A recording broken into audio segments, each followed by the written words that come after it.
नमस्कार दोस्तों, विद्या सेतु के यूट्यूब चैनल पे मैं आपका स्वागत करता हूँ। देखिए, आज की इस वीडियो में हम करने वाले हैं पार्ट्स ऑफ स्पीच। ये वीडियो मैं उन एस्पिरेंट्स के लिए बना रहा हूँ जिनको इंग्लिश ग्रामर का ई भी नहीं आता है, ठीक है? या फिर मैं कह सकता हूँ इंग्लिश ग्रामर के अगर आपको बेसिक्स भी नहीं पता है, यानी कि आप एकदम बिगिनर हैं, एकदम आप बिगिनर हैं, आपको डर लगता है, आपने कभी पढ़ी ही नहीं है इंग्लिश ग्रामर और आप किसी एग्ज़ाम की तैयारी कर रहे हैं जैसे एसएससी, सीजीएल, हरियाणा सीईटी और आपको इंग्लिश के बारे में कुछ भी नहीं पता। तो ये शुरुआत आज हम करेंगे कि एक ऐसी वीडियो सीरीज चलने वाली है इस चैनल पे जिस पे हम उन्हीं एस्पिरेंट्स को टारगेट करेंगे जिनकी इंग्लिश ग्रामर या वोकैब या वर्ड्स मीनिंग्स हैं जो वो सब क्या है एकदम ज़ीरो है, ठीक है? तो एकदम अगर आप जीरो हो इंग्लिश के बारे में तो आप एकदम सही जगह पर आए हो। आज की इस वीडियो में मैं सबसे बेसिक चीज़ समझाने जा रहा हूँ इंग्लिश ग्रामर की, जो कि बिगिनर्स को सबसे पहले सीखनी है। आज हम बात करने वाले हैं एक बिल्डिंग ब्लॉक की, ठीक है? जैसे मान लो एक ये घर है, यह एक बिल्डिंग है।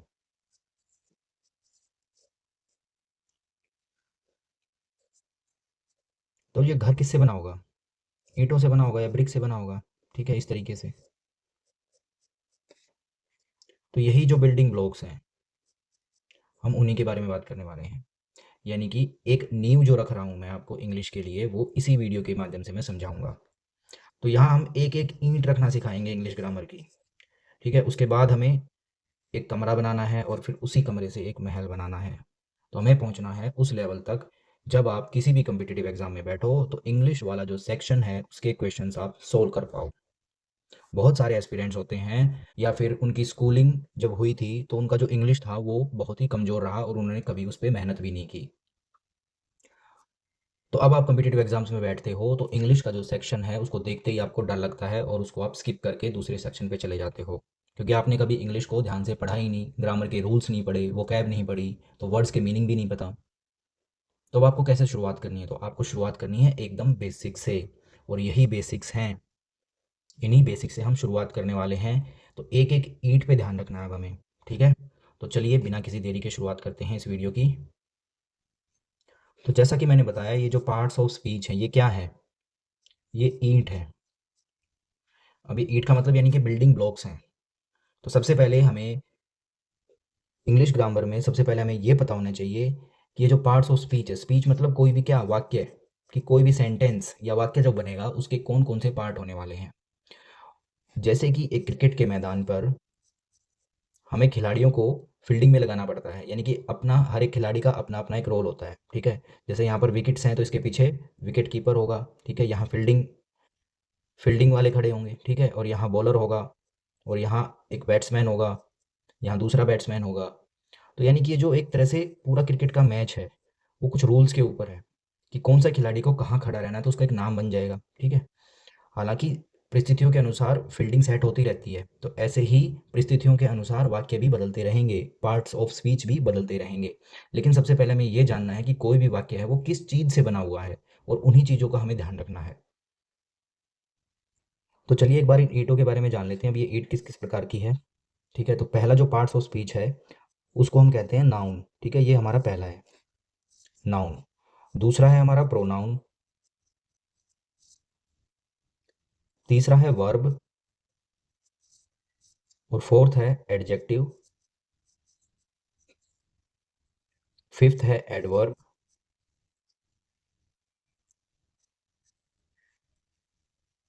सिक्स्थ हो गया प्रपोजिशंस। और जो सेवंथ है वो हो गया कंजंक्शंस।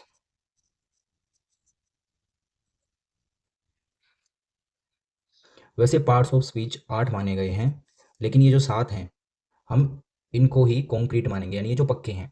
अब ये जो 8वां है यहाँ पर और इनको थोड़ा सा कैटेगराइज कर देंगे हम, ये अलग अलग हो सकते हैं, जैसे कि आर्टिकल्स या डिटरमाइनर्स, जेरेंड्स, इंटरजेक्शंस। ठीक है, अभी मैं सिर्फ नाम बता रहा हूँ, आपको कंफ्यूज होने की या घबराने की ज़रूरत नहीं है कि इनके बारे में तो आपको कुछ पता ही नहीं है। हम एक एक ईंट के बारे में बात करने वाले हैं, जैसे कि मैंने पहले बताया है, यानी कि जो वीडियो सीरीज चलने वाली है इंग्लिश ग्रामर की, इसमें एक एक चीज़ मैं बताऊंगा, एक एक चीज़। ठीक है, नो मैटर आपको इंग्लिश आती है, बिल्कुल भी नहीं आती, या आपकी वोकैब कमज़ोर है, हम एक एक ईंट लगाकर एक बहुत बड़ा महल तैयार करने वाले हैं। ठीक है, इस चीज़ का ध्यान रखना है। तो आपको इस वीडियो सीरीज़ के साथ एकदम चिपके रहना है। तो जब भी नया वीडियो आए, या ये जो वीडियो है, हर एक वीडियो के नोट्स आपको बनाने हैं। तो वीडियो को शुरू करने से पहले मैं आपको बता दूं कि आपको एक नोटबुक लेके बैठना है, और जैसे जैसे मैं बताऊं उसको नोट करते जाना है। तो धीरे धीरे हम नोट्स बनाएंगे, क्योंकि रेफरेंस भी दिया जाता है कई बार जब हम पढ़ते हैं कि पिछले वीडियो में क्या बताया गया था। तो रेफरेंस के साथ भी हमें पढ़ना पड़ेगा। और ये जो सारी चीज़ें हैं, बस इन चीज़ों के बारे में अगर आपने जान लिया तो आपको इंग्लिश ग्रामर के रूल्स पता चल जाएगा। तो हम उन्हीं रूल्स को सीखेंगे। तो सबसे पहले तो हम इन्हीं के बारे में जानेंगे कि पार्ट्स ऑफ स्पीच जो हैं वो क्या हैं, फिर सेंटेंस कैसे बनाया जाता है, और फिर धीरे धीरे सभी रूल्स के बारे में पढ़ेंगे। तो अभी ये जो वर्ड्स हैं इनको देख के घबराना नहीं है, हम एक एक वर्ड के ऊपर बहुत सारे वीडियोज़ करने वाले हैं। तो वीडियो को पॉज़ करके आप एक बार इसके नोट्स बना लीजिएगा कि पार्ट्स ऑफ स्पीच क्या हैं। वो मैंने 8 प्रकार के बताए हैं, और ये जो 8वाँ है इसको भी मैंने अलग-अलग कैटेगराइज़ कर लिया है। ठीक है? तो एक सेंटेंस के अंदर आपको ये सारी चीज़ें देखने को मिल सकती हैं। तो चलिए एक बार थोड़ा-थोड़ा इन सभी पार्ट्स ऑफ स्पीच के बारे में जान लेते हैं कि ये आखिर होते क्या हैं। ठीक है? उसके बाद हम अगले वीडियो में हर एक पार्ट ऑफ स्पीच को उठाएँगे और उसके बारे में पूरी एक्सप्लेनेशन करने वाले हैं। तो अभी हम कर रहे हैं पार्ट्स ऑफ स्पीच। तो पहला हम उठा लेते हैं यहाँ पे नाउन। अभी हम बात करेंगे नाउन। ठीक है, तो नाउन क्या है? कोई भी नाम, कोई भी नाम। तो किसी भी सेंटेंस के अंदर हम कोई भी नाम देखते हैं तो वो क्या है? नाउन है। ठीक है, जैसे किसी का भी नाम, राम, श्याम,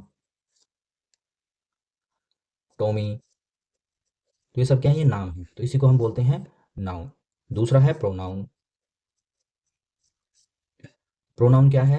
जो किसी के नाम की जगह पर यूज होता है उसको हम प्रोनाउन बोलते हैं, जैसे ही, शी, इट, दे। तो इस तरह के जो वर्ड्स आपको किसी सेंटेंस में दिखाई देते हैं तो उनको हम क्या बोलते हैं? प्रोनाउंस बोलते हैं। उसके बाद है एडजेक्टिव। अब ये एडजेक्टिव में क्या आता है? जैसे गुड, बैड, जैसे बैड, ठीक है, रेड। तो इस तरह से जो भी एडजेक्टिव्स हैं, जो कि हमने क्या पढ़ा था, अपनी क्लासेस में पढ़ा था, कि जिसको हम हिंदी में विशेषण कहते हैं, जो किसी संज्ञा की विशेषता बताते हैं। तो नाउन क्या है? नाउन को ही हम हिंदी में संज्ञा बोलते हैं। तो जो किसी नाउन को मॉडिफाई करेगा या उसकी विशेषता बताएगा उसको हम बोलते हैं एडजेक्टिव। ठीक है, जैसे क्या था? Good boy. बी बॉय क्या है? एक लड़के का नाम है। ठीक है, मतलब एक लड़का है। ठीक है, तो बॉय कैसा है? गुड है, अच्छा है। गुड टीचर, यानी टीचर कैसा है? अच्छा है। तो इसकी विशेषता क्या है टीचर की? कि वो गुड है। तो ये जो इस तरह के वर्ड्स हैं, गुड, बैड, रेड, तो ये सब क्या हैं? ये विशेषता बताने वाले वर्ड्स हैं, तो इन्हीं को हम बोलते हैं एडजेक्टिव्स। फिर उसके बाद है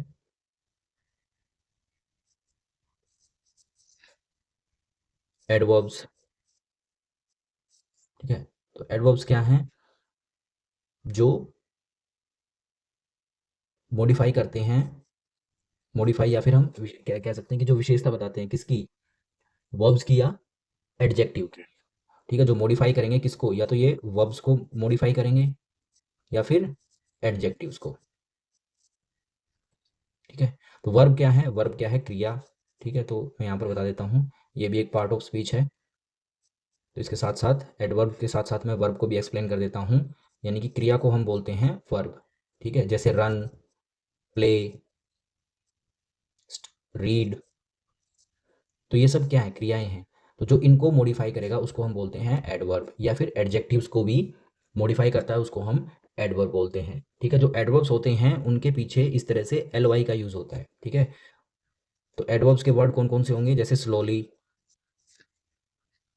ठीक है, जैसे हम बोलते हैं ही वॉक्स स्लोली, कि वह धीरे चलता है। तो यहाँ पर ये विशेषता किसकी बता रहा है? चलने की विशेषता बता रहा है। ठीक है, तो इसलिए इसको क्या बोलेंगे, एडवर्ब बोलेंगे। तो ये जो स्लोली है ये एक एडवर्ब का वर्ड है। ठीक है, दूसरा क्या हो सकता है, दूसरा हो सकता है ब्यूटीफुली। ठीक है, ब्यूटीफुली। तो ये जो वर्ड हैं जिनके पीछे ज़्यादातर एल वाई लगता है उनको हम बोलते हैं एडवर्ब्स। फिफ्थ है वर्ब, जो मैंने अभी पीछे एक्सप्लेन किया है आपको। ठीक है, तो वर्ब क्या है, एक क्रिया है या कोई काम है, उसको हम वर्ब बोलते हैं। तो इसमें कुछ भी, कोई भी काम है, जैसे रन, प्ले, हिट, सिट, ये सब क्या है, वर्ब्स हैं। तो ये क्रियाएं हैं, तो ये भी क्या है, पार्ट ऑफ स्पीच का हिस्सा हैं। उसके बाद हम आते हैं प्रेपोजिशंस पे। ये प्रेपोजिशंस क्या हैं, जितने भी इस तरह के वर्ड्स हमें दिखते हैं, इन, ऑन, अपॉन, फॉर, टू, ये सब क्या है, ये प्रेपोजिशंस हैं। ठीक है, तो इस तरह के words in, on, upon, for, to, ये सब प्रेपोजिशंस कहलाती हैं। और फिर 7वें नंबर पे आता है कंजंक्शंस। कंजंक्शंस, अब ये कंजंक्शंस क्या हैं, जैसे एंड, बट, और, तो इस तरह के जो वर्ड्स हैं इनको हम बोलते हैं कंजंक्शंस। उसके बाद 8वां, जैसे कि मैंने बताया था, इसमें बहुत सारे हो सकते हैं आर्टिकल्स या डिटरमाइनर्स, जैसे ए, एन, द, तो ये आर्टिकल्स या डिटरमाइनर्स होते हैं। या फिर इसमें आ सकते हैं जेरेंट्स। ठीक है, जेरेंट्स क्या होते हैं, जैसे वॉकिंग, स्लीपिंग। ठीक है, यहाँ पर आईएनजी जुड़ता है। ठीक है, तो वर्ब के साथ जब आईएनजी जुड़ के एक नाउन का काम करता है उसको हम जेरेंट बोलते हैं। बाकी एक्सप्लेनेशन हम, जब मैं इस जेरेंट के ऊपर जब वीडियो बनाऊंगा तब इसको अच्छे से एक्सप्लेन करूंगा। तो अभी इतना ही समझना है कि जिन वर्ब्स के पीछे आईएनजी लगकर जो वर्ड्स बनते हैं और वो नाउन का काम करते हैं उनको हम जेरेंट्स बोलते हैं। ठीक है, उसके बाद हो सकता है इंटरजेक्शंस।